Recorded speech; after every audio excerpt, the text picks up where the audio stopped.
When I started reading this book, I really wasn't sure if I was going to like it. There were a lot of characters in it, and I wasn't sure where all of this was going. I had played the third game before, but I didn't remember too much about it aside from aliens showing up. This book is based on the third Command and Conquer game. We're in the Tiberium timeline, so just in case everybody wants to know, no red alert stuff here, unfortunately. We're following the GDI campaign of all of this because they're supposed to be our heroes and not are supposed to be the bad guys. So, yeah, let's go over the story and I'll kind of explain some of the stuff I didn't really like about it later. So our story begins on the Philadelphia, which is this orbital space station that belongs to GDI. I guess I should explain some of this stuff. GDI stands for the Global Defense Initiative. They're the good guys. And NOD stands for the Brotherhood of Nod. They are led by a character named Cain and are a group of religious fanatics who worship Tiberium. They're the bad guys in all of this. Tiberium is an alien crystal that was discovered in the first game of the Command and Conquer series, and it gets its name from the Tiber River in Italy. That was where it was first discovered, according to the canon of the game. It has a parasitic and toxic effect on the environment, and at this time in the Command and Conquer timeline, Tiberium has sort of taken over a good chunk of the planet and made probably a third of the planet just uninhabitable. There are also a bunch of diseases that have been named after the crystal, and Tiberium is also used as an insult, calling somebody a tibhead, which took me forever to figure out what the hell this book was talking about. So back to the Philadelphia. We're following two people. One is a general, and the other one is a reporter for W3N. We get to know a little bit about them before the station is destroyed and both of them die, and they're occasionally brought up throughout the rest of the book. I didn't really like this all that much, but as I kept reading, I kind of changed my mind because it did sort of set up the tone for what this book was going to be. For the rest of the book, we do much of what happened in the first book, where we are following a soldier and a reporter through this. And they will alternate chapters, and sometimes they will kind of alternate halves of chapters as well. The soldier we're following is Ricardo Vega. He is the son of some war hero from the second game. And the other point of view we have is Annabelle Wu. She's another reporter for W3N. There are a bunch of side characters who also get points of view in this, but they aren't really that important. And near the end of the book, Annabelle really isn't all that important. It's kind of weird to talk about. I really didn't like this swapping point of views at first, but much like the introductory chapter, I started to like it as the book went on. Like I said, near the end of the book, Annabelle just sort of gets dropped, and we follow her boss, Penny. And this was another thing that I didn't like all that much, but it didn't really change a whole lot of what was happening with the story, and it did make sense the way it was done. In Vega's chapters, we're following him and his unit through battle, and all the different battles that they take part in. We get to know a lot of these soldiers in his unit, and we kind of see how they react to his quick climb in the ranks, and also we see some of their reluctances to really deal with some of the weaponry that they get. I'll talk more about that in a second. In Annabelle's chapters, we see kind of the impact of Tiberium and the war, and what the war is having on like the average people. These chapters were the best part of the book. I loved hearing this side of the Command and Conquer story, as it's something that we don't really see in the games. She goes into what are called the yellow zones, which are places that are partially infected with Tiberium. So there are 3 zones. Red is completely uninhabitable. Yellow is habitable, but you need to take a lot of precautions, and blue has no Tiberium in it. So Annabelle goes to one of these yellow zones, meets a lot of the local politicians, and meets a lot of the other people there, and does a news story over this. Near the end of the book, Annabelle is merged, or her chapters are merged in with Vega, because I guess her part of the story is largely done, and they sort of tie this together by saying Annabelle's going to be doing a story or a series of reports on Vega's unit. This is when Annabelle is largely replaced with her boss, Penny. What we get when Penny starts taking over the point of view is her reviewing Annabelle's reports from Vega's unit, which is kind of cool to keep her in the story still, but she's basically gone.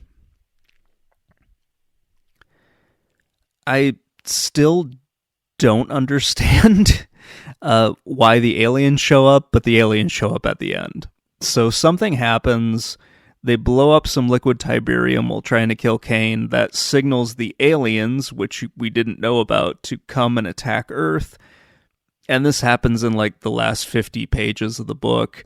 The aliens get killed off, and everything is all hunky-dory. Everyone in Vega's unit is pretty much dead, which sucks, but Vega's still there. So yeah, that's kind of fun. Let me back up a little bit.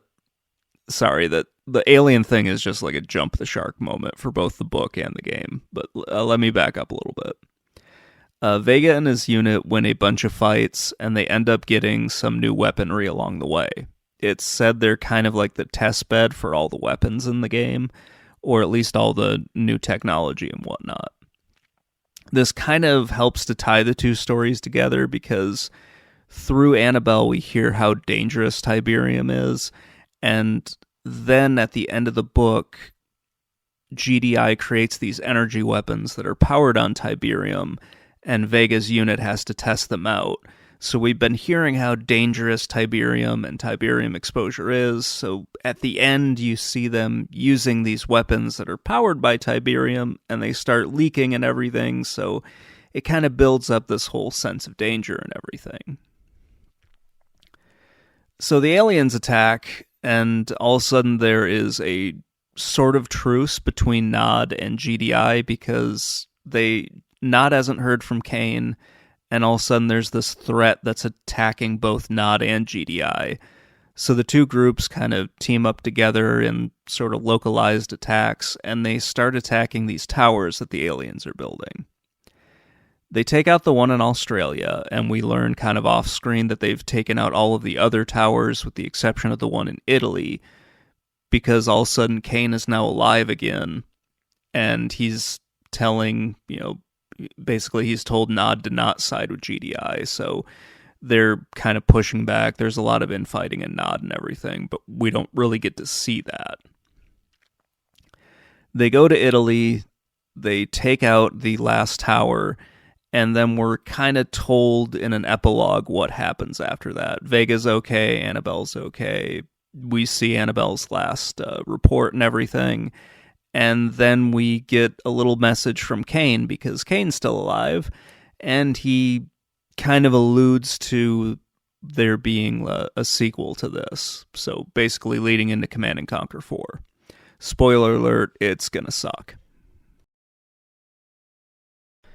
This was a pretty fun story to read, but it took some time to get into.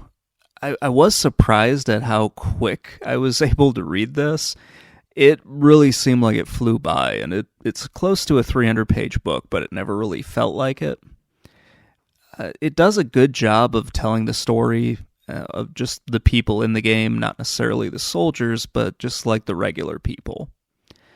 By having half of the story be from the perspective of a reporter, we get kind of like more human interest stories, which is probably the best way I can put it. The war with Nod is what's driving the plot until the aliens show up.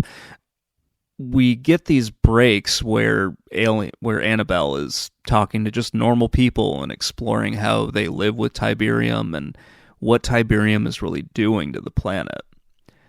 The downside to having these two stories go on at the same time is having way too many characters. At times it felt like there was so much going on, so many subplots and everything, that I was getting a little bit confused and wondering who someone was and if I needed to care about them. Because characters would just get introduced and they might do something, but they might not. It might be important, but it probably won't be. It got a little frustrating to read at times, but it is what it is. The slang in this was a little annoying. Most of them are just curse words and insults, and they were kind of easy to guess at least what they were meaning. But there were a few, when I was reading this, I just got absolutely lost and had no idea what they were talking about. It took me a while to figure out what they meant by Tibhead, because it gets mentioned so often in the first chapter, and I knew it was supposed to be an insult, but I didn't know what the hell they were talking about, and then eventually I was like, oh, okay, it's Tiberium head. They're saying this person has Tiberium crystals in their brain or something like that. It's essentially calling them stupid. But man, it took a while to get to that one, and I felt a little stupid for not getting it right away. At times, there was just way too much lore in this story. It works in some cases, but, when we're learning about things alongside the other characters, but every once in a while, I was just kind of like, why are you telling me this, and what's the point? It wasn't that big of a deal, but it was just really annoying, especially when it was thrown in with some of the incomprehensible slang that just took me forever to figure out. It just made the story a little hard to follow, but it wasn't too bad. It's not a bad story at all. It's pretty exciting, and it does keep things moving, so you can read this one pretty quick. There are just a lot of minor things that sort of build up as you're reading this, and you're kind of like, okay, why was that character introduced? Or you get to the end of the book and you're like, who was that person again? Because you haven't read about them for 100 pages or so. It got a little weird at times, but it wasn't all that bad. It was a little strange when people start dying and you're like, am I supposed to care about them? Like, who was their character again? But that didn't happen too often. And it wasn't like I got sad or anything reading it. It was just more of a confusion as to who those people were. Overall, it's a really good book and just a fun retelling of the plot of Command & Conquer 3. I am glad that I kept reading this, because after that first chapter, I was just kind of like, I was really on the fence about this. Like I said, looking back at it, I think the first chapter is really good because it sets the tone for what's going to happen, and it follows the plot of the video game. And it gives you way more information about the plot, just because at the very beginning of the video game, the Philadelphia gets destroyed, and I'm just kind of like, yeah, I don't know why I should care about that. They mentioned that a whole bunch of politicians are on board, but I was just like, I don't care. I don't understand why that's important. The book explains that it had something to do with getting rid of Tiberium, like that was being announced up on the station and everything. And there's just a lot more plot that explains what's going on to kind of give you more of a reason to care. But I still really didn't care too much because I knew how this was going to end. Even though this is a close to 300-page book, it went by very fast, and I liked how the civilian side of the war was shown. That was really kind of cool. We do get to know some of the soldiers before they die, but not all of them really explain their motivations for what they're doing here. You do have one guy that I wish had lasted longer because he was looking for his family that had joined Nod and kind of abandoned him. He dies, and I kind of wish he had stuck it out a lot longer. And I wish there was like a better payoff to that, but there just wasn't. It's a really fun retelling of the plot of Command & Conquer 3, and it really builds on the story of the game. There was a lot that wasn't shown to the player through cutscenes in the game. And I remember the first time I played it, I had no idea what the Philadelphia was or why I should care, like I mentioned a little earlier. It just kind of felt like a lot of the story was missing when I first played the game. There is no way to make the inclusion of aliens in this make any sense.